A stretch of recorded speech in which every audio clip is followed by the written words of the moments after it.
Hi friends, please subscribe to Amravati Media and press the bell icon for more latest updates. ఓడిన YCP సరే, గెలిచిన TDP address ఎక్కడ? ప్రజలకు చేరువుగా ఉండని నాయకుడు ఎన్నికల సమయంలో ఓట్లు అడిగేందుకు ఏ మొహం పెట్టుకుని వస్తారు? కొంత కటువుగా ఉన్న ఈ మాట రాజకీయాలలో వినిపిస్తూనే ఉంటుంది.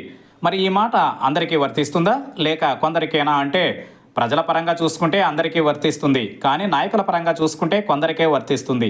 దీంతో ఇప్పుడు ప్రజలు ఇబ్బందులు పడుతున్నారు.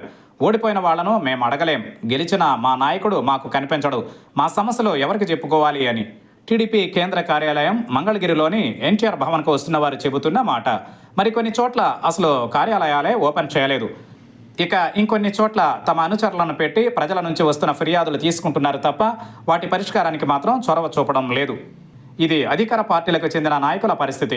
ఇక వైసీపీ విషయానికి వస్తే అసలు నాయకులు కనిపించడమే లేదు, ఎవరూ ముందుకు రావడం లేదు. ప్రజల మాట ఎలా ఉన్నా పార్టీ పెడుతున్న కార్యక్రమాలకు కూడా ఎవరూ హాజరు కావడం లేదు.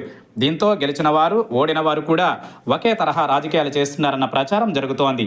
మరికొన్ని చోట్ల వైసీపీ నాయకులు అసలు లేకుండా పోయారు, ఎవరికి వారిగా అన్నట్లు వ్యవహరిస్తున్నారు. ఈ తరహా పరిస్థితిపై ప్రజల నుంచి తీవ్ర ఆవేదన, ఆక్రందన వ్యక్తమవుతోంది.